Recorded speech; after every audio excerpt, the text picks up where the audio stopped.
Bom, vamos para a nossa última parte de química analítica, que aí a gente entra agora na parte de análise instrumental, que é uma das partes que mais cai no ENAD e, na minha opinião, eu acho que é uma das partes mais importantes que nós temos. A gente vai dividir em algumas partes a nossa análise instrumental, os nossos métodos aqui, e vamos ver um pouquinho de cada, tá? É claro que é uma revisão isso, não dá para a gente aprofundar tanto quanto gostaríamos, tá? Então, o primeiro método que nós temos são os métodos eletroanalíticos. Então, eu vou utilizar os processos de transferência de elétrons aí para determinação de uma amostra. Primeira coisa, nós vamos lembrar da nossa célula eletroquímica, onde eu tenho um lado acontecendo redução, um lado acontecendo oxidação. Tá? Nós temos aqui a nossa ponte salina, um eletrodo. Nesse exemplo aqui eu tenho um eletrodo de cobre e uma solução de cobre que se liga, do outro lado é um eletrodo de prata e eu tenho aqui uma solução de nitrato de prata. E aqui eu consigo fazer a condução de elétrons, tá? Nesse exemplo aqui de cobre e prata, os elétrons saem do eletrodo de cobre, que será corroído e será depositado sobre o eletrodo de prata. Então, esse é o ânodo, esse é o cátodo. As nossas células galvânicas, nossas células, elas têm energia potencial, ela é convertida em elétrica, é um processo espontâneo, tá? Então, eu saio do fluxo de elétrons, vai de quem tem maior potencial, que são os nossos ânodos, seguindo para quem tem menor potencial, que são os nossos cátodos, tá? Temos dois tipos de células eletroquímicas. Nós temos as galvânicas ou voltaicas, que são aquelas que armazenam energia, que são aquelas de reação espontânea. Então, são elas que eu vou transformar energia química em energia elétrica, que seriam as nossas pilhas que nós temos. E as nossas cargas eletroanalíticas, aí as células eletrolíticas, que são aquelas que eu preciso de uma fonte de energia para que ocorra a reação. Então, aí acontece uma eletrólise. Tá? Enquanto aqui é uma pilha, aqui é uma eletrólise. Então, aqui eu tenho o processo eletrolíticos, então eu vou precisar de uma fonte de energia para que ocorra esse processo. A representação, tudo isso aqui eu vou falar um pouco mais quando eu estiver falando de parte de oxirredução, propriamente dita, tá? Na parte de fisicoquímica, principalmente. Então, eu tenho as fases, cobre sólido, com a solução de cobre. Tem o limite aqui, que é a forma ponte salina, e aí a solução de prata com a prata sólida, tá? Então, aqui eu tenho, como eu disse, a passagem de cargas da solução para o eletrodo, passa aqui pelo fio e chega no outro eletrodo, tá? E aí sim vai para a solução. Como eu comentei agora ali atrás, que do potencial de reação, tá? Segue a mesma relação do oxirredução. O potencial da célula, o potencial da reação como um todo, tem que ser maior que zero para que ocorra isso. E aí nós tínhamos lá os potenciais. Aqui a gente usa os potenciais que nós temos. Então, sempre que eu tenho uma reação, no início ela vai ter uma diferença de potencial, até a gente chegar ao equilíbrio, onde o potencial é zero, porque os dois lados se igualaram. Então, como eu disse, eu começo com alto potencial, até com o tempo final da reação, a gente chega a um potencial zero dessa célula eletroquímica. É só a gente pensar numa pilha, gente. Pensa numa pilha de controle remoto. Quando a gente coloca ela, está funcionando super bem, porque eu tenho um alto potencial. Conforme a gente vai usando esse controle, a gente vai consumindo esse potencial e ele vai caindo até tender a zero e essa pilha parar de funcionar e ter que ser descartada, tá? É o mesmo processo aí que a gente tem, tá? Nós temos aqui uma equação química, nós temos o equilíbrio químico aqui, da mesma forma que a gente viu o equilíbrio químico lá atrás. No meu nosso objetivo, você tem o equilíbrio químico relacionando ao potencial da nossa célula, tá? Os potenciais químicos, eles são relativos, então foi definido que o potencial zero é para o eletrodo de hidrogênio. Como que funciona o nosso eletrodo de hidrogênio? Tem uma solução de ácido clorídrico, como a gente pode ver aqui, e eu tenho um tubo com gás hidrogênio a 1 atmosfera, tá? Uma placa de platina, porque ela é inerte, e essa questão de eu transformar hidrogênio em ácido clorídrico, eu consigo formar aqui o nosso potencial. Aí diz que esse é zero, todos os outros potenciais que são feitos em relação a ele. Então, por exemplo, aqui eu tenho o hidrogênio de um lado e a prata do outro. Essa diferença do potencial que vai aparecer aqui no voltamograma aqui vai ser a potencial da prata, uma vez que foi definido por padrão que o hidrogênio tem potencial zero, como a gente pode ver aqui. A mesma tabelinha que nós vimos lá na titulação de oxirredução, tá? Quanto maior o potencial, maior a chance de redução. Quanto menor o potencial, a chance de oxidação é maior, tá? A gente não tem quase tabela de potencial de oxidação, uma vez que é o inverso do que nós teríamos. Aqui eu tenho a equação de Nash, que trabalha bastante essa parte de eletroquímica, onde eu tenho o potencial zero, está relacionado com esse constante aqui, número de elétrons que são passados, logaritmo de quem está reduzindo por quem está oxidando, tá?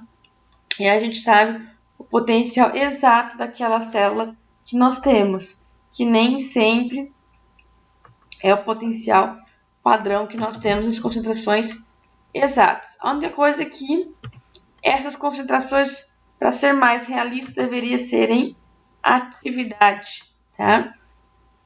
A gente só pode substituir o valor de atividade por concentração molar em soluções diluídas, que nem sempre acontece dentro de uma pilha. Vimos aí os conceitos de pilha básico e aí vamos para os tipos de análise. Dentro dos métodos eletroquímicos, eu tenho as titulações, basicamente, as titulações condutivímetras e a condutimetria. E aí eu vou separando em voltametria, eletrogravimetria. Aqui o eletrogravimetria, como eu já comentei, é aquele onde eu tenho a deposição da nossa amostra sobre o eletrodo, determina a massa. Aqui de novo eletrogravimetria com potencial constante, corrente constante, titulação colorimétrica, titulação amperométrica, tudo isso a gente consegue obter aí, tá? Qual é a grande vantagem dos nossos métodos potenciométricos? As concentrações eu consigo ser medidas direta ou indiretamente, potencial de várias titulações podem ser feitas e a determinação de constante de equilíbrio, tá? A potenciometria direta é a mais fácil a gente fazer, como propriamente diz, a gente consegue medir o potencial e a atividade da nossa espécie dentro da nossa célula, tá? Então eu tenho aqui um metal, um indicador, nosso eletrodo de referência e análise, eu consigo determinar o potencial dessa solução em milivolts, tá? Então, o potencial da célula vai ser o potencial indireto, menos diferença, menos o ajuste. Os dois tipos de eletrodo que nós temos que ter sempre um padrão, que é aquele que a gente conhece muito bem seu potencial, que não vai alterar. E os indicadores é quem realmente eu vou determinar. Eu posso ter tanto um eletrodo metálico quanto um de membrana. Dentro do eletrodo de referência, temos o hidrogênio, como eu comentei. Hoje em dia já não é tão utilizado, a gente precisaria de um gás hidrogênio. O de calomelano, que é o de prata, também é o de mercúrio, desculpa, é menos utilizado ainda. Uma vez que a gente foi descoberto a toxicidade desse mercúrio, então a gente não utiliza o eletrodo com mercúrio no meio, tá? E o que a gente mais tem é o eletrodo de prata, cloreto de prata, tá? Que é, sem dúvida, o eletrodo padrão que a gente mais utiliza, inclusive nos pHmetros a gente utiliza ele, né? Então eu tenho aqui uma haste de prata recoberta com cloreto de prata e a solução aqui de cloreto de prata, tá? No eletrodo de pH eu tenho um meio poroso aqui para fazer essa reação, tá?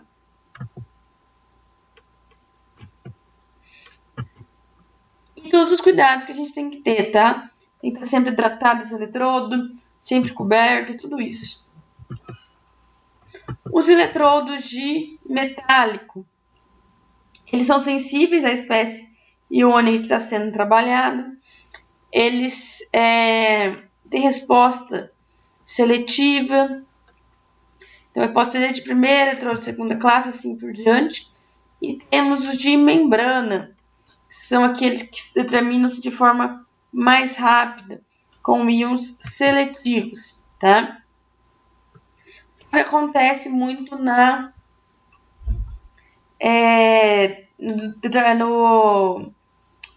pHmetro, tá? Aonde só vai passar a nossa solução para essa membrana porosa aqui só os íons de H+. E aí a gente consegue determinar a sua concentração de H+ em solução, consequentemente o seu pH, tá? Aqui o eletrodo de vidro, como eu disse, eu tenho um eletrodo de prata, cloreto de prata, e um eletrodo de trabalho. Eu tenho aqui na ponta do eletrodo um meio poroso, e é ele que faz a transferência de hidrogênio. Eu falo do meio poroso. A nossa titulação potenciométrica, ela é muito utilizada quando eu quero determinar uma solução. Então, em vez de eu usar um indicador como ponto final, para observar o ponto final, eu uso um método potenciométrico. Então, eu uso a potenciometria aqui. Então, o processo é o mesmo. Eu vou adicionando um titulante sobre o titulado e vou determinando o pH dele ou potencial. E aí eu tenho as nossas curvas aqui entre relação de pH com volume. A hora que a gente faz a primeira derivada, tem esses pontos de inflexão aqui, mas ainda não são conclusivos. O que a gente tem que ver é a segunda derivada, aonde a gente consegue confirmar os pontos de equivalência que nós temos. Mas eletroanalítico a gente vai falar um pouco mais na parte do químico, quando eu falar um pouco mais de eletrólise, tá? Entramos nas curvas de calibração. É fundamental a gente ver curva de calibração aqui nos métodos instrumentais, uma vez que a maioria dos nossos métodos instrumentais que a gente vai ver daqui para frente, eles são o que a gente chama de método secundário. O que isso quer dizer? São métodos que ele não determina diretamente a sua concentração. Eu tenho que ter uma solução padrão para conseguir determinar a concentração da nossa solução, tá? E aí eu tenho duas coisas para determinar: o padrão e um branco. O que é cada uma dessas coisas, tá? A solução padrão é aquela solução de concentração conhecida, tá? Então eu consigo preparar diversas soluções padrões aqui. O branco é tudo que eu tenho no nosso padrão e na nossa amostra, menos o nosso analito, tá? Então, com a variação das nossas concentrações no padrão, eu monto nossa curva de calibração. Vamos supor aqui, através do nosso espectrofotômetro, eu tenho o que a gente chama de curva padrão, ou curva de calibração, que é um gráfico linear, sempre, aonde vai ser a nossa medida. Esse exemplo eu estou fazendo pela absorvância aqui, pela concentração do que a gente quer medir, tá? E aí ele vai sair uma equação de reta aqui. Duas coisas interessantes. Nosso coeficiente angular, que fica sempre vezes a nossa concentração, e o B, que é a interseção aqui, que é o nosso coeficiente linear da nossa equação de reta, tá? Então, por exemplo, aqui nesse exemplo tem um branco, que não tem amostra, mas não é porque é um branco que ele não vai ter medida, ele pode ter medida sim, tá? E depois eu tenho as diversas concentrações. São no mínimo 5 concentrações que se deve fazer para fazer uma curva de calibração. Então, tá aqui as diversas concentrações formando a nossa curva de calibração específica aí que nós temos. Obtém a nossa equação de reta por métodos estatísticos aí. Então, aqui é o nosso coeficiente angular, nossa concentração, nosso coeficiente linear. O valor de R quadrado é aquele que quanto maior, mais próximo a 1, melhor a nossa equação, tá? Vamos supor que eu quero determinar a concentração dessa amostra aqui agora. Como que a gente faz? Eu sei a análise que ela tem, então eu sei o valor de absorvância dela no caso, e vou substituir esse valor de absorvância aqui. E aí eu consigo achar o nosso X, que é a nossa concentração da nossa amostra. Então, a equação da nossa reta, o valor em Y é a nossa medida, no caso aqui a absorvância, e X sempre é a nossa concentração. Faço os cálculos e acho a concentração da nossa amostra aí de forma exata, tá? Como que eu posso ter certeza que as nossas amostras estão boas, a nossa análise ficou correta, tá? Eu tenho o que a gente chama de controle de qualidade. Tem dois fatores que são imprescindíveis na hora da gente fazer uma análise, que é o processo de precisão e de exatidão, tá? São duas coisas que parecem muito iguais, mas são diferentes, tá? O que é cada uma delas? Precisão, são coisas que são repetidas e elas têm que dar valores próximos entre si. Então, algo preciso é aquele que eu repito várias vezes e todos dão muito próximos, tá? Então, tem os 3 tipos de precisão. A intrínseca, mesma pessoa, mesma amostra, mesmo equipamento, tem que dar exatamente a mesma coisa. A robustez, que são pessoas diferentes. E a precisão laboratorial, que são amostras diferentes por pessoas diferentes em laboratório diferente, tá? Então, aí eu tenho certeza que aquele método é confiável. Já a exatidão é aquele que é mais próximo do real. Então, uma vez que você saiba a concentração real da sua amostra, eu consigo medir a exatidão.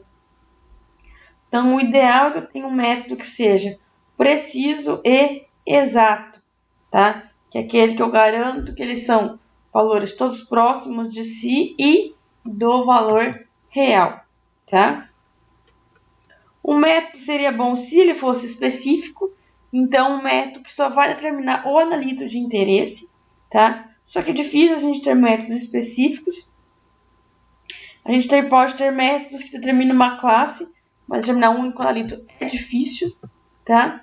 E a nossa sensibilidade a gente dá pelo limite de detecção e limite de quantificação. Limite de detecção é 3 vezes o valor do ruído, tá? Todo equipamento analítico ele vai ter um ruído normal da parte elétrica, ele fazendo 3 vezes esse valor, a gente tem limite de detecção, que é o menor valor que a gente pode confiar que o equipamento está enxergando. O limite de quantificação são 10 vezes esse valor, ou seja, só naquele valor ou acima do valor que nós temos, a gente pode realmente garantir, estou quantificando no valor exato, tá? Então, quando eu tenho um valor entre o limite de quantificação e de detecção eu posso falar que eu tenho aquele analito, só que eu não posso dizer a concentração exata desse analito, tá? Vamos começar a ver os métodos por si só, tá? Primeiro, vamos falar de alguns fundamentos da espectrometria. Aqui a gente trabalha muito com luz, de forma geral, tá? Então, vamos entender uma coisa. Luz a gente pode ser tanto onda como partícula. Vocês estão careca de ouvir isso, tá? Mas vamos relembrar aí para não ficar nenhuma dúvida. Onda porque ela tem um comprimento de onda específico que vai caracterizar a nossa luz, tá? Eu tenho na luz um campo elétrico, um campo magnético, que elas são sincronizadas, formando aí a nossa movimento. Comprimento de onda é a distância dada por lambda aí, né, entre duas cristas ou dois vales de uma onda.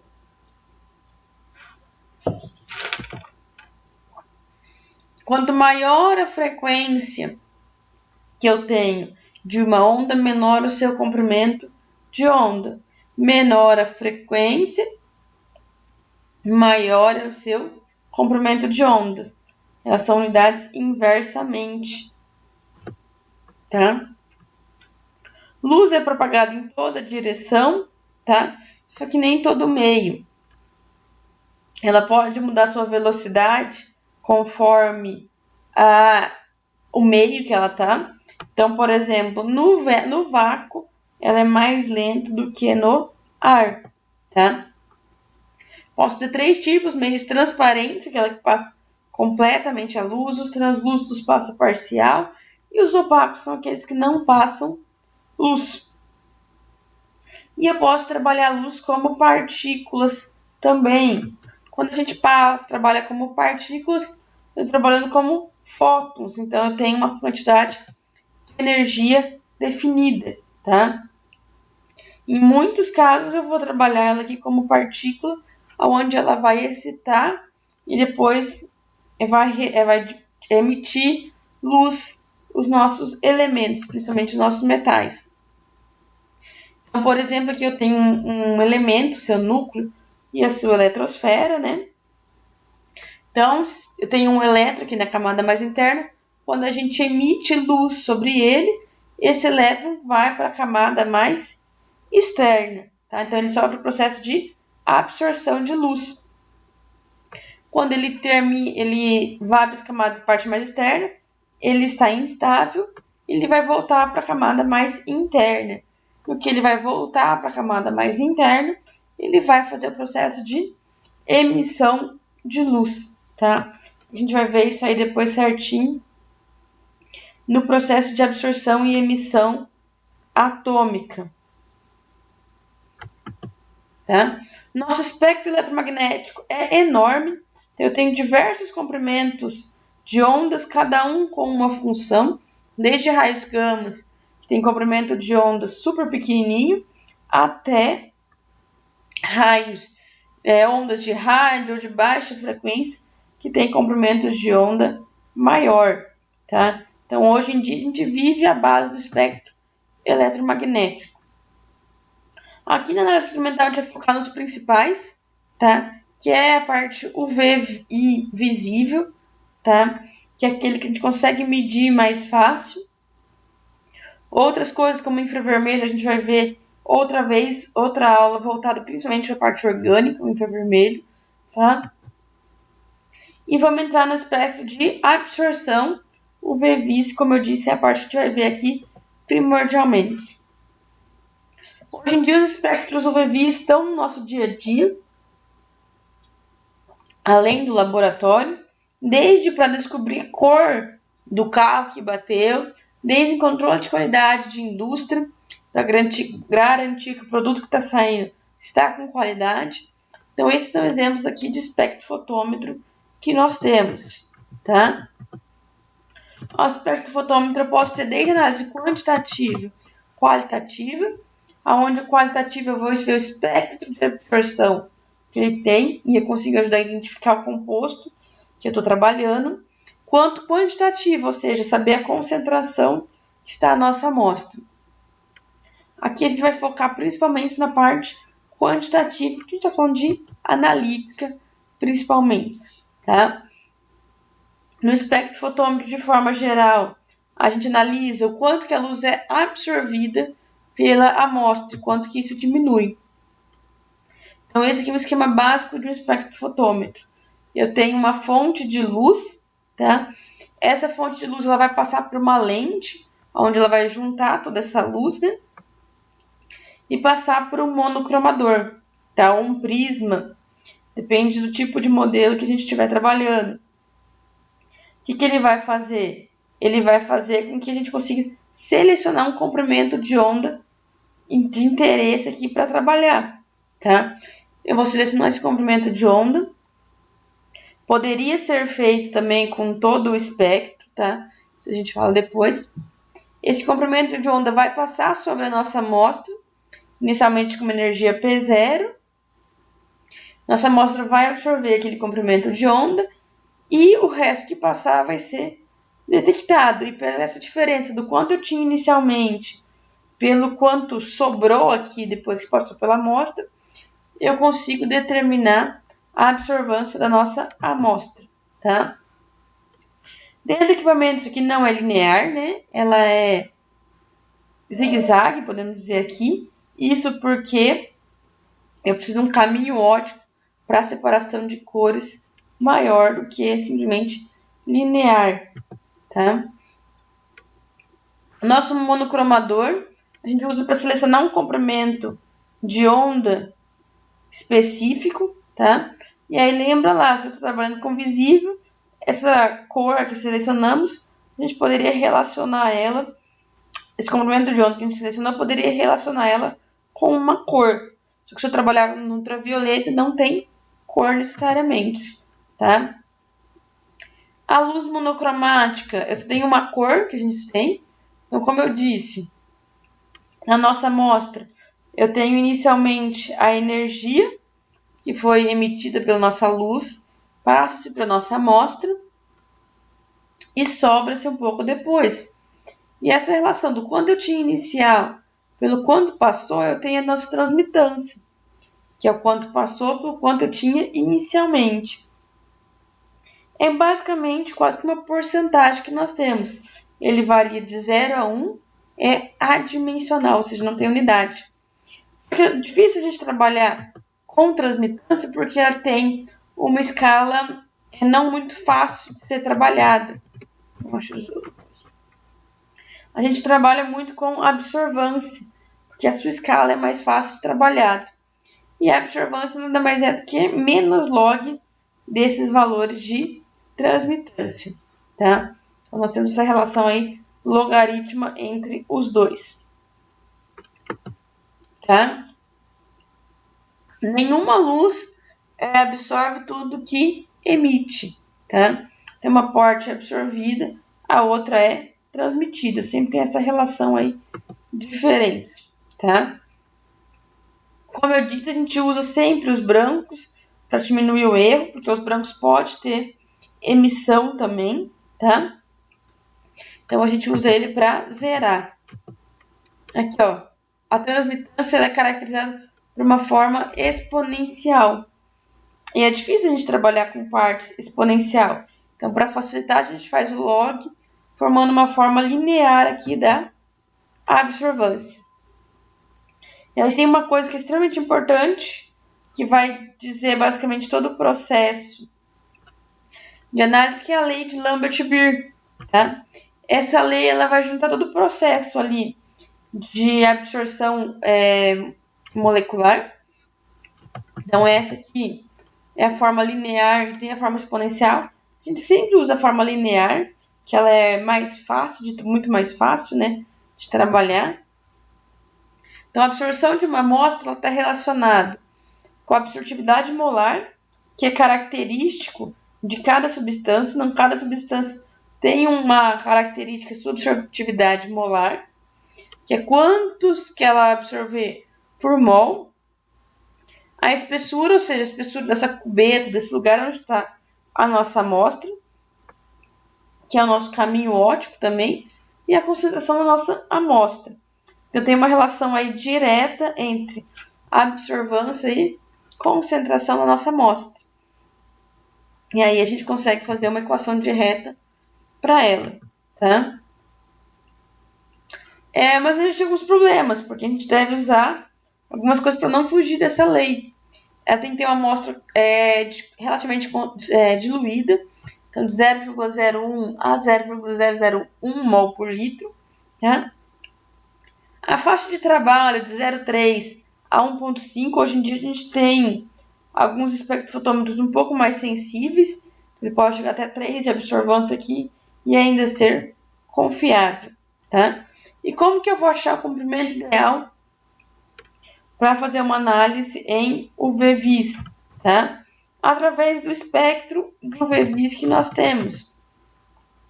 Lembra lá que eu falei que no espectrofotômetro pode ter qualitativo? São nossos espectros aqui. Então, eu tiro um espectro, ou seja, a variação da absorvância pelos diversos comprimentos de onda que nós temos. Feito isso, a gente consegue ver aonde eu tenho o máximo de absorvância. E é ele que eu vou utilizar como o comprimento de onda ideal para ser feito as nossas análises, tá? Se a gente faz no comprimento que não é o máximo, a nossa curva ela tende a não ser linear, tá? Por isso que a gente sempre usa o máximo. Então, os nossos componentes têm alguns tipos de espectrofotômetro. O feixe simples, aquele que a gente já comentou anteriormente, onde tem uma luz, um monocromador, seleciona o comprimento de onda, amostra e detector. Tá? Poste de fecho duplo, aonde eu vou ter uma célula de referência e a nossa célula de amostra ao mesmo tempo. Tá? Espectrofotômetro simples é difícil a gente encontrar isso daí. Tem as nossas cubetas, essas cubetas que vão variar o material. Tem desde cubeta de plástico, de vidro, de quartzo, depende do comprimento de onda que a gente tem interesse. Porque, por exemplo, comprimento de onda muito baixo, o plástico ele barra, tem que ser de quartzo e assim por diante, tá? Temos diversos tamanhos, o mais comum é de 10 milímetros, ou seja, 1 centímetro. As lâmpadas que nós temos dois tipos, como diz o próprio nome, análise UV-Vis. Então, uma vai mais para a região do ultravioleta, outra é mais para a região do visível. Então, nós temos a lâmpada de tungstênio, que era muito parecida com aquelas lâmpadas antigas que a gente tinha em casa, que ela é mais para a região do visível e infravermelho. Enquanto a de deutério é específica mais para regiões ultravioletas, aqui de 200 a 400 nanômetros, tá? Então, tem um gráfico que mostra essa região de lâmpada de deutério e de tungstênio, que elas se sobrepõem aqui, tá? Os nossos monocromadores, que a gente separa as nossas ondas, eu posso ter simplesmente uma rede de difração, então entra a luz branca que separa as demais cores, ou uma rede de espelho que conforme vai batendo nos cantinhos, ela também separa os seus comprimentos de onda, e os nossos detectores aí que eles vão coletar esses fótons recebidos, multiplicá-los e detectá-los no final, tá?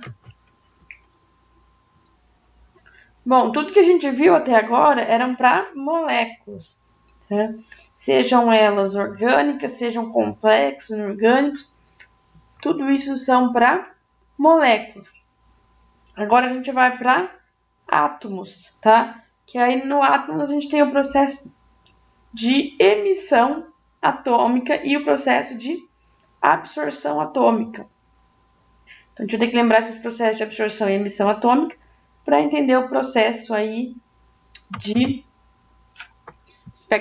espectrometria, tá? Tem aí o histórico, mas não é de interessante, tá?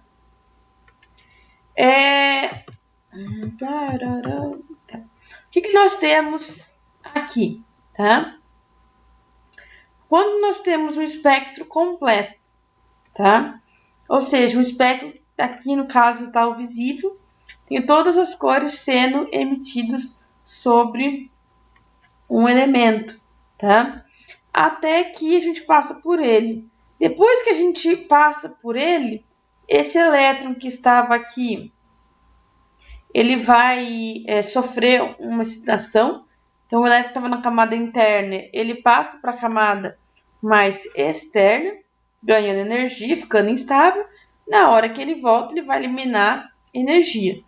Mas no processo de absorção, que é o que a gente está vendo por enquanto, então o que eu tinha inicialmente, ele vai pular esse elétron e vai faltar essa luz aqui, esse comprimento de onda. Então a gente consegue determinar pela falta desse comprimento de onda aqui específico, tá? Então tem dois espectros para a gente comparar, o espectro de absorção e o espectro de emissão. Então o de absorção é o que o elemento vai absorver. Então eu estou dando energia para ele, então tem o espectro completo. Ele vai absorver comprimentos de onda específicos, que são esses comprimentos de onda no espectro aí que falta, porque ele foi absorvido pelo nosso elemento, tá? E aí depois que esse elétron saiu para a camada mais externa, na hora dele voltar, ele vai emitir luz também, tá? Vai emitir um comprimento de onda. E esse comprimento de onda que ele absorver, que ele vai emitir, é semelhante aos comprimentos de onda que ele absorveu, tá? Então, eu tenho essa relação aí dos comprimentos de onda de absorção e emissão serem parecidos, tá?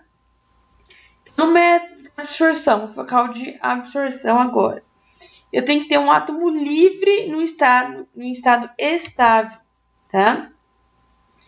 Eu uso análise de metais em baixas concentrações em diversos tipos de amostras eu posso ter. A gente vai ver que é um método que eu não preciso preparar tantas as amostras, é um método fácil da gente fazer, tá? Eu posso determinar a absorção ou a emissão. Como funciona esse método? Vamos ver aqui que é melhor. Eu tenho uma lâmpada, no caso aqui é uma lâmpada de cátodo oco, tá? Essa lâmpada de cátodo oco é específica para cada metal que a gente quer, a gente vê o porquê. Uma chama, é onde vai entrar a nossa amostra aqui, um monocromador e um detector, tá? Vamos entender as partes, primeiramente. A nossa fonte de radiação, que não são nossas lâmpadas. Temos aqui a nossa lâmpada de cátodo oco. Por que eu tenho essa lâmpada de cátodo oco? Ela é uma lâmpada que, como eu disse, ela é praticamente específica para cada elemento que nós estamos trabalhando, uma vez que dentro dela tem uma pequena parte do nosso metal que eu quero determinar, porque ela vai emitir exatamente o mesmo comprimento de onda que nós tínhamos da nossa elemento que nós estamos trabalhando. Então, se, por exemplo, eu quero determinar ferro, eu vou pegar uma lâmpada de ferro, onde eu vou ter o ferro aqui, ele vai emitir exatamente o comprimento de onda que o ferro da nossa amostra quer ser determinado, tá? Então, o nosso ferro precisa daquele comprimento de onda. Parte de nebulizador de amostra, tá? Qual é a grande questão aqui? Tem que estar uma amostra no estado gasoso e fundamental.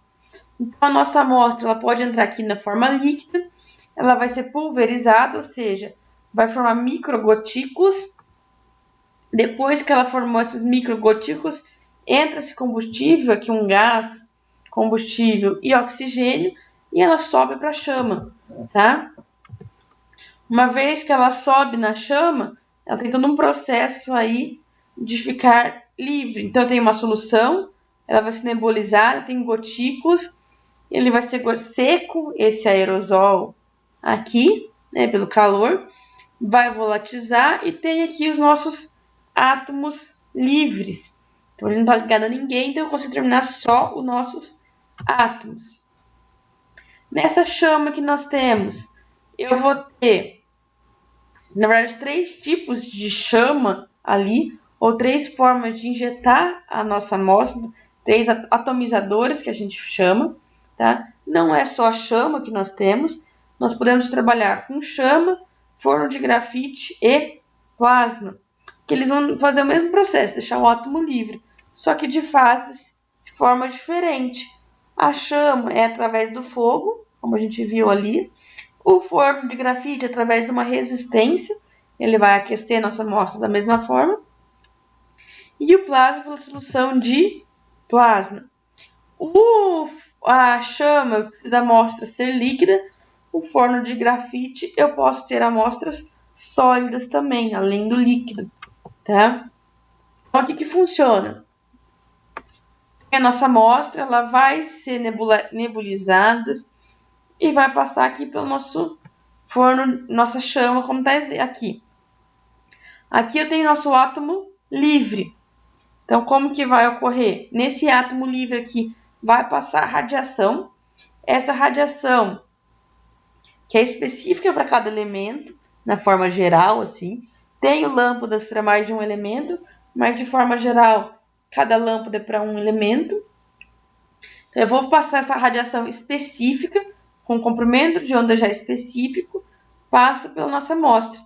E por essa diferença do quanto eu tinha inicialmente e o quanto que eu tenho depois que passou pela nossa amostra, eu vou fazer a determinação da concentração dessa nossa amostra aí. Semelhante ao que eu tinha lá na absorção UV-Vis molecular.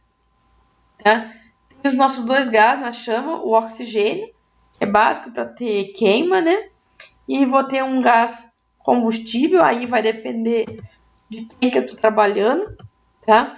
Posso ter acetileno, posso ter óxido nitroso, hidrogênio e assim por diante, tá? O forno de grafite, é isso aqui basicamente, ele tem uma resistência elétrica nele, onde ele também esquenta a altas temperaturas, tá? E pode ser a mesma coisa, como ele vai aquecer, ele vai transformar os nossos átomos ali em átomos livres e, consequentemente, vai passar a luz sobre ele. O monocromador e o nosso detector são semelhantes que a gente tem lá. Então, na absorção UV-Vis, tá? O monocromador para separar os nossos comprimentos de onda, que ficou no final, e o nosso detector para detectar e multiplicar esses fótons aí. Então, ó, uma luz, quando eu não tenho amostra, tem todos os comprimentos de onda lá possível. Quando eu tenho a nossa amostra aqui no meio, eu não vou ter um comprimento de onda específico, tá? Então, espectro contínuo. Aí eu tenho que ir para cada elemento um comprimento de onda em específico e o tipo de análise. Se é em chama, se é em forno de grafite ou em plasma, o melhor, tá? E o tipo de chama que é. E esse aqui é um exemplo de uma absorção atômica em chamas. Então, ele puxa a nossa amostra, aqui está a chama e aqui está a lâmpada, vem para cá, tá? Então, de novo, aqui está a chama, dá para a gente ver a chama direitinho. Aqui, desse lado está a lâmpada, então incide sobre a chama e desse lado fica o detector. Esse é o processo de absorção, então quanto ele vai absorver. Temos também o processo de emissão. Uma vez que tudo que a gente vai absorver, uma hora ele vai emitir, tá? Então aqui são os espectros descontínuos, que são as partes que a gente está emitindo, então, ao contrário do outro, eu tinha um espectro contínuo, só ia analisar um certo comprimento de onda. Não, aqui eu tenho comprimentos de ondas específicos de cada elemento. E é através desse espectro aqui que a gente determina os elementos que, por exemplo, está no Sol. Então é feito uma análise de emissão lá e a gente consegue ver quais os elementos que se tem lá. Então aqui um exemplo, são poucos os elementos que a gente consegue fazer emissão atômica por chama, mas sódio e potássio, tá? Então ele puxa a amostra e queima aqui, dá os valores pelo comprimento de onda específico. Então, tem o estado fundamental da nossa amostra, no que a gente dá energia, dá um calor, faz um processo, ele vai excitar esse elétron, na volta ele vai emitir. E aí essa emissão, normalmente da forma de luz, a gente consegue medir esse valor. Então pode ser na forma de chama, como eu falei, principalmente para sódio e potássio. Lembrem lá do teste de chama que vocês já devem ter feito, tá? Que o sódio dá amarelo, cada um dá uma cor específica. Então a gente vai medir a intensidade dessa coloração aí que é emitido. E o outro que a gente tem é em plasma. Que aí em plasma, como eu tenho temperaturas muito maiores, eu tenho uma gama maior de metais. Então, no plasma eu tenho aqui desde 6.000 a 10.000 Kelvin. É uma temperatura muito maior que o espectro de chamas. E aí a quantidade de elementos é muito maior e a sensibilidade também é menor. E, consequentemente, é um método melhor da gente trabalhar aí, tá? Finalizamos os métodos de determinação. Agora a gente vai ao método cromatográfico, que é um método de separação de amostras. Hoje em dia os métodos cromatográficos avançaram tanto que eu tenho aqui diversos detectores ligados a eles, mas a maioria são esses detectores que a gente já falou aí, de absorção UV-Vis, absorção atômica. Eu posso ter os eletroquímicos, tudo isso são os métodos de detecção de cromatografia, tá? A parte histórica não nos interessa muito, tá? Eu tenho diversas classificações aqui, tá? Mas aqui dá para ver certo. Então eu posso dois tipos de cromatografia: a planar, que é num papel, numa superfície reta, ou em coluna, tá? Em coluna é muito mais comum. Na planar, a fase móvel, que é quem vai empurrar os nossos analitos, é sempre líquido. Na coluna eu posso ter líquido ou gasosa, tá? E na planar, a fase estacionária pode ser líquido ou sólido. Na coluna tem uma quantidade de fases estacionárias enorme, tá? O que vai fazer a total diferença para a separação dos compostos. Vamos entender como que funciona a nossa cromatografia aqui por essa analogia, por essa questão de afinidade. Então vamos supor que eu tenho dois analitos, que é a nossa mosquinha e a nossa abelha, tá? Eu quero separar nossos dois analitos aí. O que a gente faz? Tem uma fase estacionária, tá? Basicamente a cromatografia a gente é composta por duas partes importantíssimas: nossa fase estacionária, nossa fase móvel e aí o nosso analito, que é o nosso terceiro ponto, tá? Então tem uma fase estacionária, quem vai separar basicamente nossos compostos. A mosca e a abelha, qual dos dois se interessa mais pela flor? É a nossa abelha. Então a mosca passa direto, a abelha fica retida na nossa flor.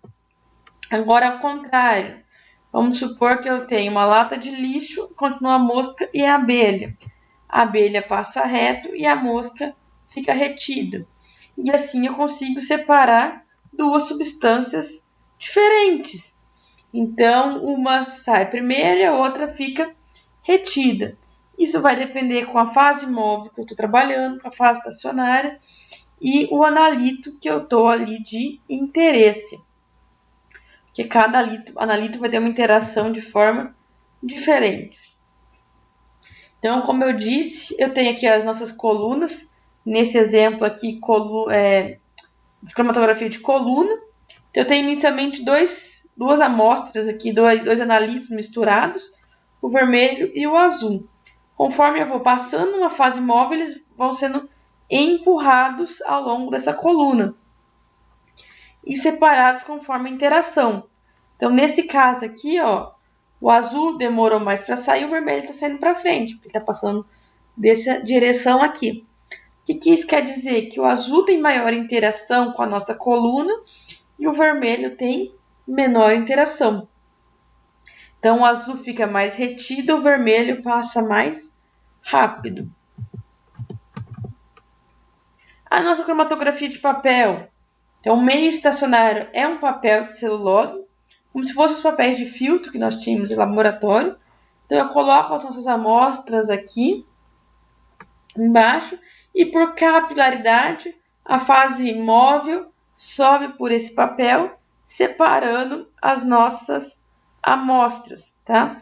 É um processo bem simples, onde a gente consegue fazer exatamente isso. Ó, dá para fazer com canetinha, que é bem fácil de observar. A gente troca as fases móveis e separa os componentes. Na cromatografia de camada delgada é semelhante ao que acontece na cromatografia de papel. Então, tem aqui a nossa amostra, conforme vai subindo, o nosso reagente ele vai separando. A diferença da de papel para a de cromatografia de camada delgada é que a de papel, a fase estacionária, é sempre celulose, né, que é o papel, e a fase delgada pode ser diversos materiais sobre uma superfície. Tá? Então, tem alguns parâmetros aqui, que é o fator de retenção, a relação do quanto eu apliquei, a distância de cada uma dessas amostras. E aí a gente pode ver isso tabelado em alguns livros, mas tomem cuidado com isso. E aí, como eu falei, eu posso ter diversas aí fases estacionadas sobre a nossa amostra. O que a gente usa muito a cromatografia por camada delgada é para comparar uma amostra com o padrão. Então, eu tenho aqui a nossa amostra em preto e dois padrões, A e B, todas aplicadas na mesma altura e vão ser eluídos na mesmo solvente. No que a gente vai eluir, ele vai eluir os padrões também. Então, vai percorrer aqui o nosso solvente. Após a eluição, após percorrer, a gente vê aqui, ó, as amostras que estão na mesma altura, quer dizer que são os mesmos componentes, a chance de ser é grande. Então, eu posso dizer que nessa amostra eu tenho a substância A, mas eu não tenho a substância B aqui. Posso ter a cromatografia em duas direções, então eu faço primeiro uma cromatografia de um lado, depois eu viro nossa plaquinha e faço do outro, garantindo uma separação maior aí dos nossos componentes, nossa amostra. Entramos aí para nossa cromatografia de coluna. Então, como o próprio nome diz, eu tenho uma coluna. Então, como que funciona essa cromatografia de coluna? Né? Como eu falei, eu tenho uma coluna, algo parecido com uma bureta, podemos dizer assim, tá? Nessa coluna eu vou rechear ela de fase estacionária, seja ela sílica, C18, que eu estiver trabalhando aqui, um pó, e vou passar aqui um líquido sobre ela, né? Isso porque essa cromatografia de coluna que a gente está trabalhando aqui, ela é em meio aberto, não daria para ser um gás, por exemplo, né? E aqui no começo eu vou adicionar a nossa amostra e vou passando a nossa fase móvel sobre ela, tá? Com isso, os nossos componentes, nossa amostra vão se separar e eu consigo fazer a separação de todos os nossos componentes aí, tá? Sem problema nenhum. Então, eu separo eles. A grande vantagem da cromatografia de coluna é que eu posso recolher aqui as nossas amostras para uma outra análise que a gente tem interesse. Então, não fica preso, não fica perdido ali, tá? Dentre os processos de separação cromatográfica, eu tenho 5 processos muito específicos, muito importantes, tá? O primeiro processo que pode ocorrer essa separação de compostos é o processo de adsorção, tá? Então, o processo de adsorção ocorre na superfície da nossa fase estacionária. Então, eu tenho um equilíbrio químico entre a nossa amostra se ligando a essa fase estacionária e se separando dessa fase estacionária. Então, ela dissolve e dessolve. E aí a gente consegue separar os nossos analitos pelo fato de amostras que se adsorvem mais fortemente, ela vai demorar mais para sair da nossa coluna cromatográfica do que amostras que se absorvem menos, vai dar interação aí entre os nossos compostos, tá? Cuidado com a diferença entre absorção e adsorção. A absorção é um processo interno, a dissorção é um processo só externo, tá? Não vou ficar entrando nos miúdos. Temos o processo de partição, tá? O processo de partição é quando a fase estacionária ela é líquida, tá?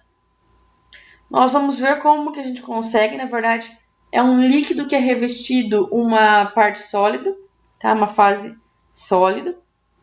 Então, o que acontece aqui nesse processo de partição? É um equilíbrio químico também. Então, a fase estacionada é líquida, nosso analito ele vai entrar nessa fase líquida e vai sair. Pelo quanto ele fica retido nessa fase líquida estacionária, é o que vai determinar quem sai primeiro, quem sai depois. Quem sai primeiro é quem fica menos retido. Quem demora para sair é quem fica mais retido na fase. Então, aqui o coeficiente de partição. A troca iônica, como o próprio nome diz, eu tenho íons ali, tá? Eu tenho dois tipos de troca iônica. Eu vou ter colunas do tipo catiônica e colunas aniônicas, tá? As colunas catiônicas são aquelas colunas onde eu vou ter uma carga positiva na sua fase estacionária, tá? Se eu tenho uma carga positiva, eu vou reter compostos negativos. E como aqui está ao contrário, eu tenho uma carga negativa e eu vou reter compostos de carga positiva, tá? Tenho essa atração de cargas. Então, ó, aqui a fase estacionária é positiva, então é uma coluna catiônica. Consequentemente, quem está ficando preso a ela é quem tem carga negativa. O de positivo vai passar reto. E aí, conforme a intensidade dessas cargas, quanto mais forte for essa carga, mais ele vai ficar retido e a gente consegue separar os nossos compostos. Tá? Uma coisa que a gente usa muito em cromatografia iônica é com relação a proteínas, tá? Se vocês lembrarem lá, proteínas elas podem estar carregadas positivamente, negativamente ou sem carga, vai depender do seu potencial isoeletrônico, tá? Então aí eu consigo separar proteínas muito bem devido a essa diferença de cargas que elas podem ter, tá? E o método de exclusão, que normalmente é um gel, aonde eu vou ter por diferença de tamanho a passagem, tá? Quanto maior a nossa molécula, mais rápido ela vai sair, porque ela só tem um único caminho para passar. Enquanto que moléculas pequenas, elas têm um caminho muito grande e aí ela demora para sair da coluna. Então eu separo simplesmente por exclusão de tamanhos. Então, ó, moléculas pequenas eu tenho vários caminhos para passar. Moléculas grandes eu não tenho, então ele sai muito mais rápido. Aí o mesmo esquema. E o último método que a gente tem de separação é o processo por afinidade. Então eu posso ter uma coluna que se liga especificamente a um tipo de compostos. O problema disso é que eu fico refém, aquela coluna, aquele tipo, né? A gente usa muito para amostras biológicas, tá? Amostras químicas, nem tanto, porque senão a gente fica muito restrito, tá? Bom, nós temos aqui o triângulo base de toda a cromatografia, onde toda a cromatografia se baseia nessas três fases. O nosso soluto, ou a nossa amostra aí, nosso analito, a fase móvel e a fase estacionária. Porque a interação que eu tenho entre eles vai fazer a separação dos nossos analitos. Então, eu tenho aqui a fase móvel e estacionária, que eles não podem se misturar, né? Senão eu dissolvo a nossa fase estacionária e a nossa fase móvel que vai empurrar o nosso soluto pela nossa fase estacionária. Então, na cromatografia, a gente tem o que a gente chama de vários equilíbrios. Lembra que eu comentei ali que para separação são vários equilíbrios e aí conforme maior a afinidade do composto, maior a sua retenção na fase estacionária. A gente separa aqui essas eficiências por pratos teóricos, tá? Quanto maior quantidade de pratos teóricos de uma coluna, maior a eficiência, ou seja, melhor ela separa os analíticos, tá? Vamos para os dois tipos de cromatografia agora quando a gente fala em equipamentos, tá? Quando a gente fala da parte instrumental por si só. Porque a cromatografia planar lá e a cromatografia em camada delgada, a gente usa para identificar compostos. A cromatografia em coluna, a gente coloca para simplesmente separar os compostos. Agora, a gente tem dois tipos de cromatografia especial, a cromatografia em fase gasosa e a cromatografia em fase líquida, que ela vai acoplar a separação dos compostos e a sua detecção. Então, é um dos métodos mais novos que nós temos aí na parte instrumental. Então, o que eu tenho? Eu tenho a nossa amostra, vai passar para uma coluna fechada, e aí ela chega num detector e dá os nossos sinais aqui analíticos, tá?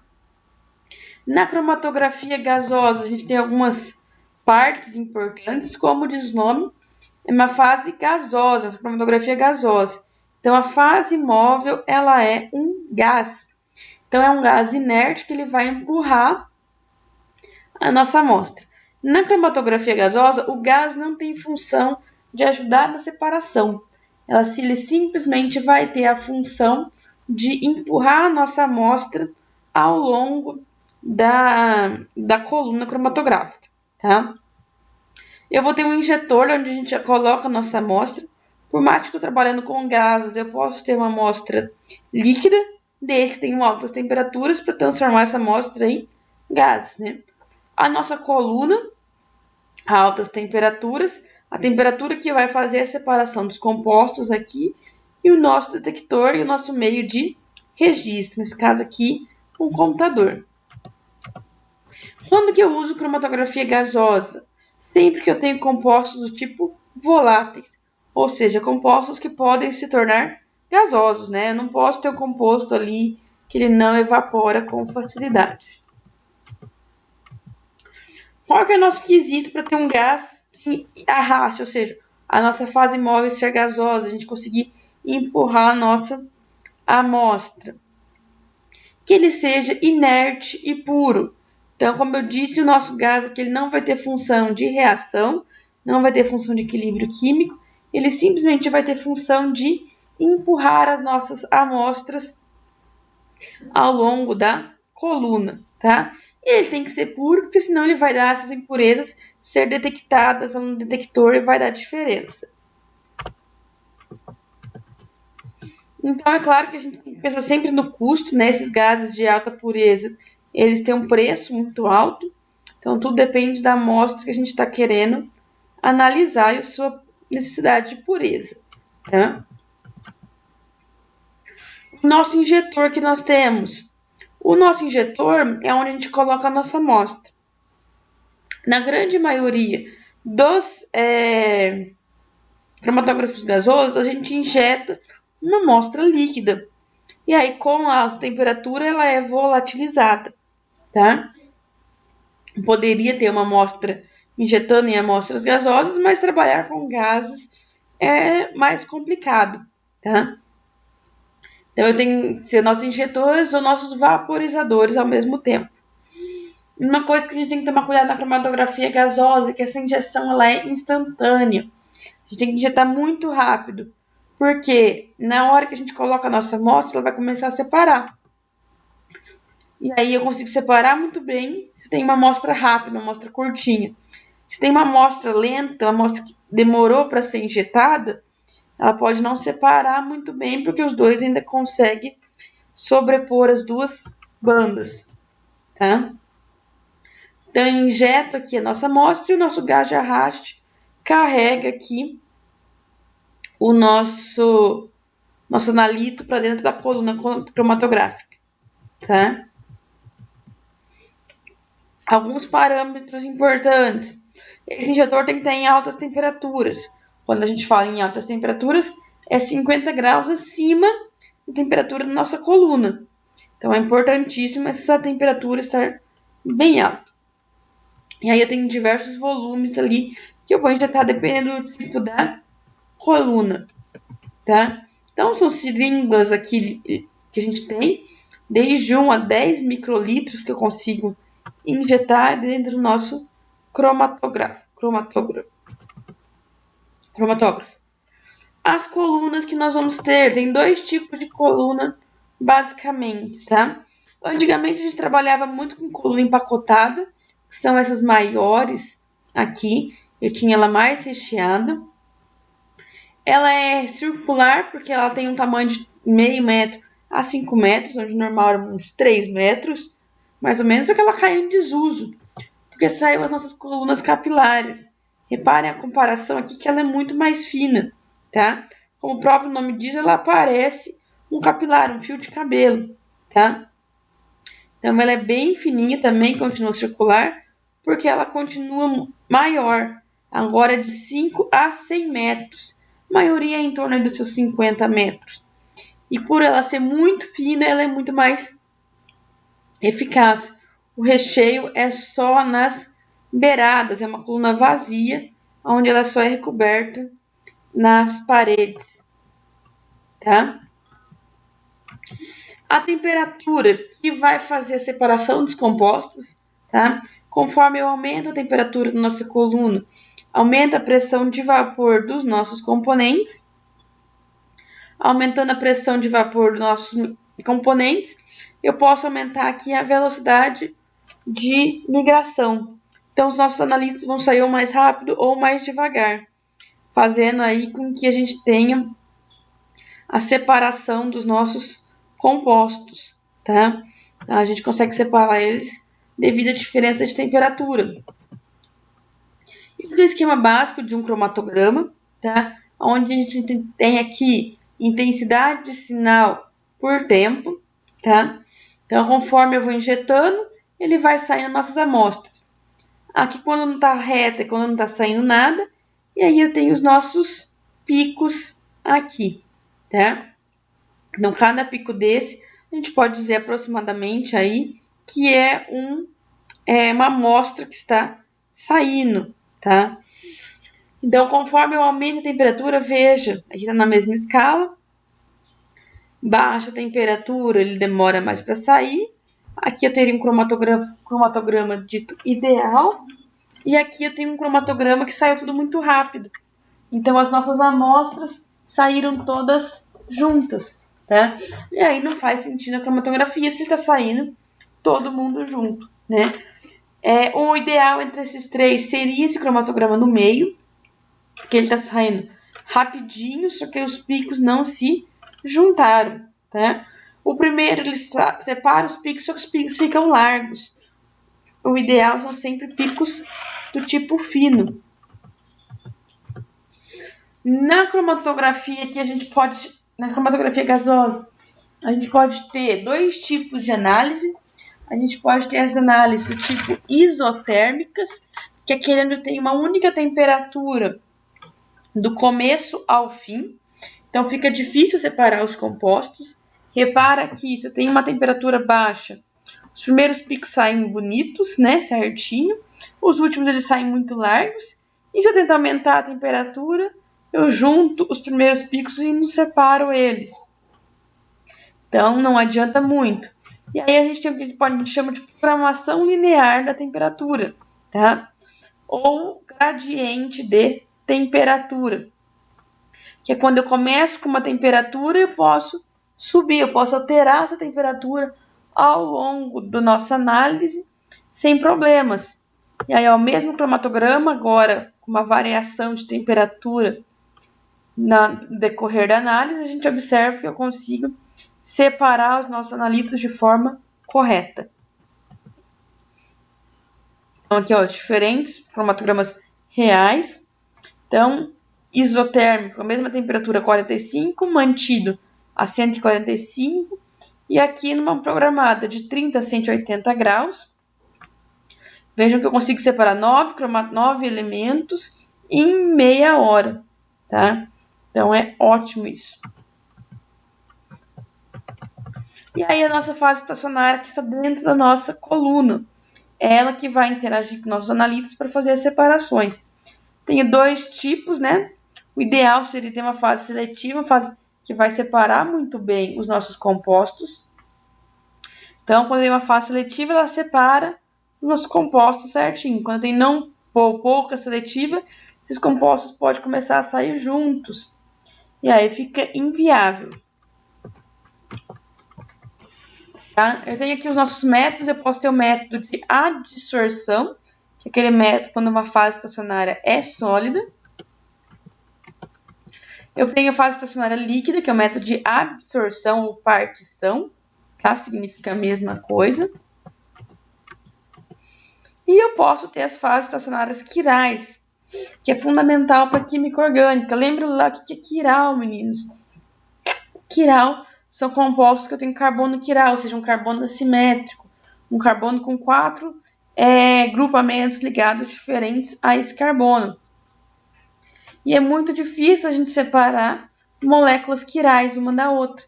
E aí, se eu tenho uma coluna quiral, ou seja, uma coluna que eu já tenho dentro dela compostos quirais, é mais fácil essa interação e essa separação aí.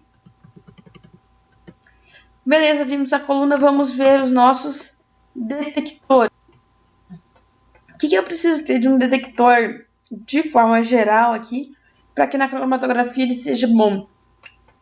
Como eu trabalho sempre com concentrações baixas na cromatografia, eu tenho que ter inicialmente uma alta sensibilidade, porque se eu não pegar, se eu pegar muito se eu precisar de muito amostra para detectar, eu provavelmente vou entupir essas colunas, tá? Então a gente tem que ter aí uma alta sensibilidade. Boa estabilidade, uma resposta linear, uma vez que a gente está falando de um método aí secundário, como a gente comentou. O detector gasoso tem que ter a faixa de temperatura alta, ou seja, um detector que aguenta uma temperatura muito alta, porque a nossa coluna está em temperatura alta, tem que manter essa temperatura também. E um tempo de resposta curto, porque eu passo a amostra ali muito rápido. Então, ela tem que responder bem rápido. Então, ó, nossa amostra ela vai chegando no nosso detector, tá? Enquanto não sai nada, ela é linear. Conforme for saindo, a nossa amostra ele sobe e desce o nosso pico aqui, tá? Então, cada pico desse é a nossa amostra chegando a uma baixa concentração, o meio dela é maior, por isso que sobe esse pico e depois ele volta a descer, tá? Então, eu tenho um sinal aqui, sinal versus tempo, tá?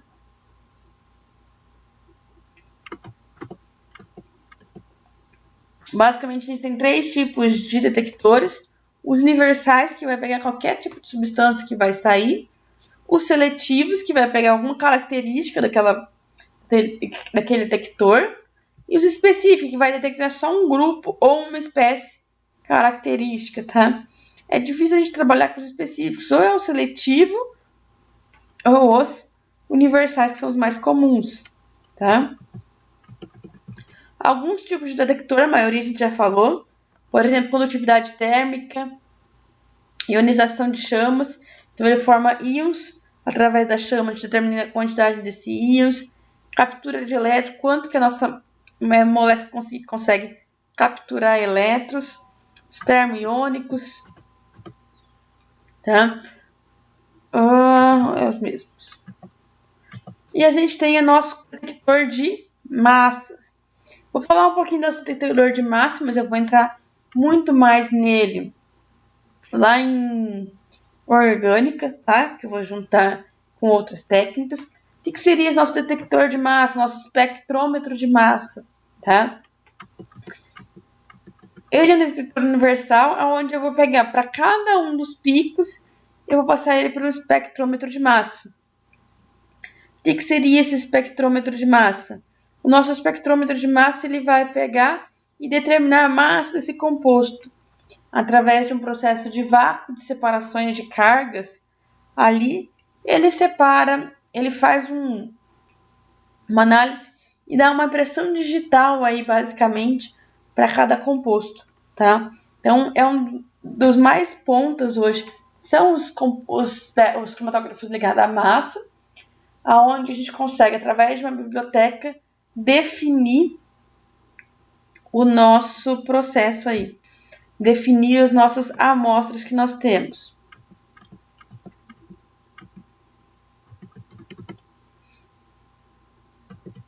Raramente a gente faz análise qualitativa, mas é quantitativa, tá? Para a gente determinar uma amostra, a gente vai pegar a área desse composto. Raramente a gente pega a altura, tá? Porque ela pode variar. Então, eu vou montar um gráfico lá de concentração pela área. Então, começa com concentração menor, tem uma área menor. Conforme vai subindo a concentração, eu vou aumentando a área dos nossos compostos e obtendo aí a nossa equação de reta. Assim como a gente mostrou lá no começo, eu consigo, através da equação de reta, determinar a concentração da nossa amostra. A hora que a gente passa nossa amostra, ela vai ter uma área aqui e eu determino ela pela equação de reta. Tá? É claro que, como qualquer método, tem um limite, onde não é mais linear e eu não posso confiar mais naquele método. Aproveitando aqui para falar os tipos de padrão, eu posso ter um padrão simples, aquele que a gente prepara em laboratório, semelhante à nossa amostra, são concentrações conhecidas, e eu posso ter o que a gente chama de edição de padrão. Quando a gente tem uma amostra muito complexa, o que a gente faz? A gente vai pegar a nossa amostra, analisar essa amostra, e em cima dessa amostra, adicionar os nossos padrões. E aí eu vou montar uma curva analítica com todos esses padrões da nossa amostra. E pela extrapolação aqui, eu consigo achar a concentração da nossa amostra, tá? Mas, assim, é um método que não é o mais utilizado, porque para cada amostra eu teria que fazer uma curva analítica, o que fica inviável com a grande quantidade de amostras, tá? Agora a gente entra na cromatografia líquido, que, como o próprio nome diz, agora o detector é líquido, tá? Diferente do gasoso. Não, a cromatografia líquida, como eu disse, é só a cromatografia, mesma coisa que a cromatografia gasosa, só que líquida, e a gente vai ter algumas diferenças, né? Óbvio. Qual é a diferença? Eu vou ter um líquido aqui, uma fase móvel. Só que daí essa fase móvel, ela tem que empurrar de alguma forma esse líquido. Para empurrar, eu vou ter uma bomba para empurrar.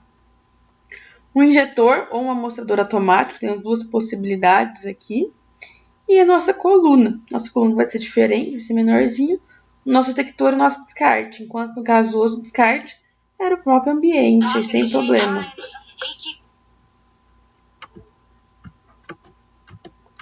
Quando que eu uso o cromatografia líquida de alta eficiência, o CLI, né? É quando eu tenho uma amostra que é líquida, pode ser sólida, líquida, desde que seja dissolvida em um líquido, tá? Então tem uma utilização muito maior. Posso aplicar praticamente todos os tipos de interação aqui de separação, tá? Então, quais são os nossos principais componentes? Como eu falei, nosso solvente, a bomba, o injetor, as nossas colunas, detector e o nosso descarte. Então, mesmo esquema aqui. A nossa bomba, eu preciso de uma bomba relativamente forte, tá? E constante. Então, eu tenho um motor aqui que empurra o nosso líquido de forma contínua. A nossa injeção, diferente da cromatografia a gás, onde a velocidade de injeção importava, aqui ela não importa. Porque eu tenho o que a gente chama de alça de amostragem, aonde eu consigo encher uma parte para só depois liberar a passagem do nosso solvente. Então, o nosso solvente passa só aqui, eu encho essa parte no que eu rodo da nossa manivela aqui, a nosso solvente vai vir aqui, o nosso líquido, e vai levar a nossa amostra toda de uma vez, tá? Então, a gente tem isso. O nosso sistema ele tem uma alta pressão, a nossa fase estacionária é de alta pressão. Tem dois tipos de eluição, ou seja, duas formas de levar o solvente. Ele pode ser o que a gente chama de isocrática ou de forma gradiente. A isocrática, iso é igual, então eu tenho uma concentração igual da fase móvel por toda a nossa extensão da nossa corrida cromatográfica, nosso processo de separação.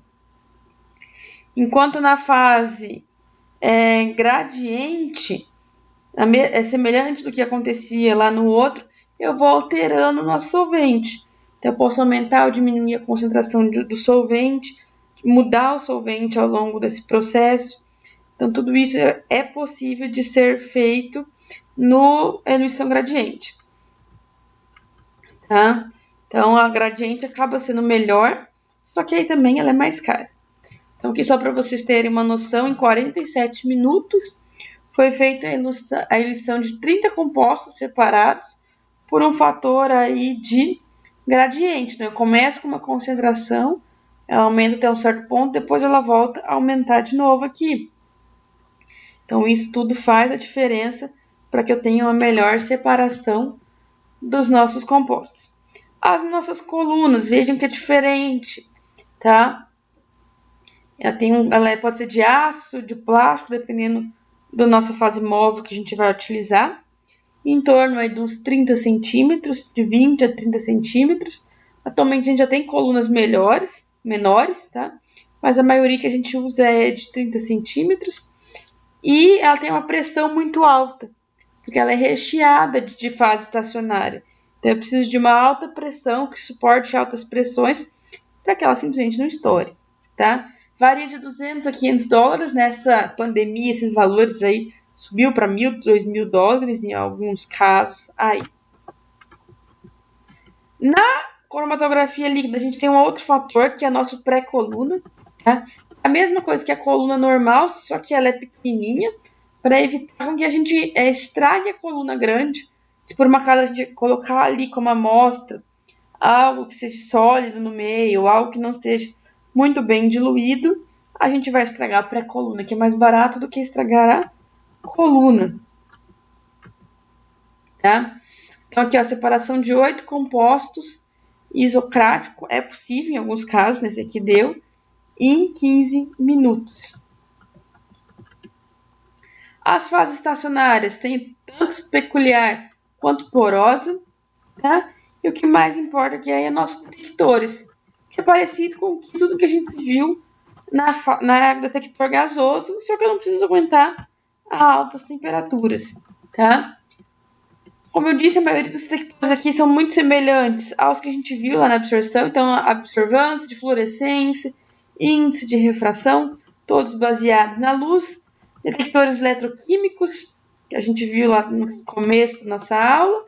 E o espectrometria de massas, que hoje em dia já é possível ter ligado à cromatografia líquido.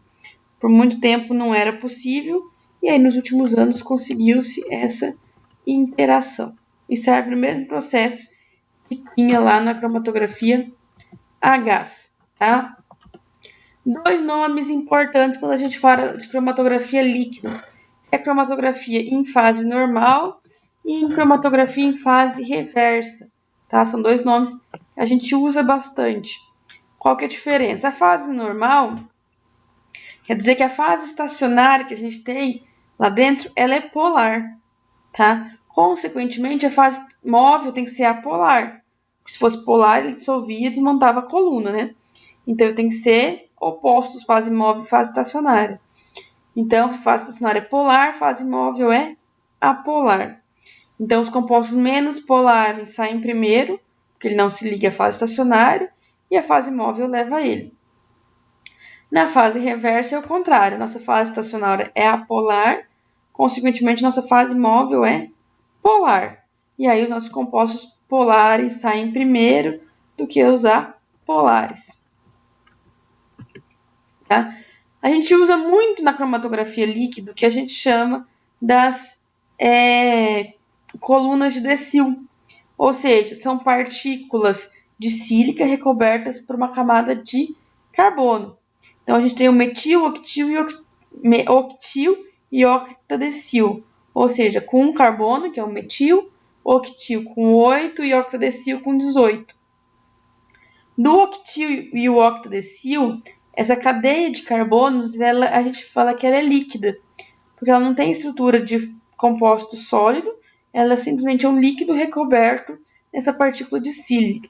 São as colunas mais utilizadas aí da fase reversa, tá?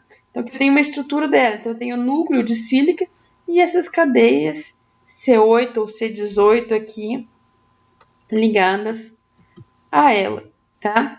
E a gente usa a cromatografia hoje em dia para tudo, tá? Não tem limites. E é isso, a parte instrumental, como eu falei, é mais uma revisão. Qualquer dúvida, vocês entrem em contato comigo. Até mais!